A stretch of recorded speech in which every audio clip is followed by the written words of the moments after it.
কিয়ামতের আগে আগে আরো কিছু মানুষকে আল্লাহ পাক কিন্তু শূকর এবং বানরে পরিণত করবেন। এই হাদিসটা কি জানেন? হাদিসটা শুনে রাখেন। এটা আখিরুজ জামান বা কিয়ামতের আলামত সংক্রান্ত হাদিসগুলোর মধ্যে পাবেন।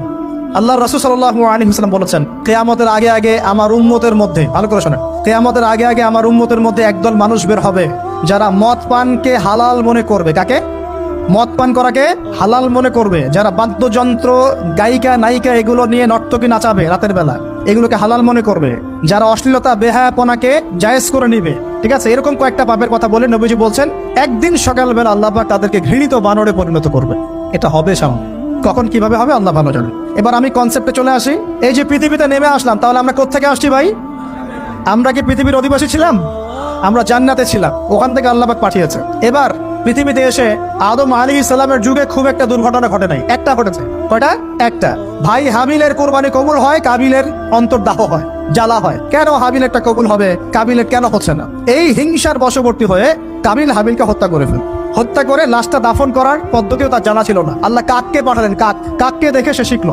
প্রথম দুর্ঘটনা হচ্ছে হাবিল কাবিলের দুর্ঘটনা। বলে রাখি, আজকেও নিজের ভাইয়ের বেশে বহু কাবিল মুসলিম সমাজের মধ্যে ঘুরে বেড়ায়।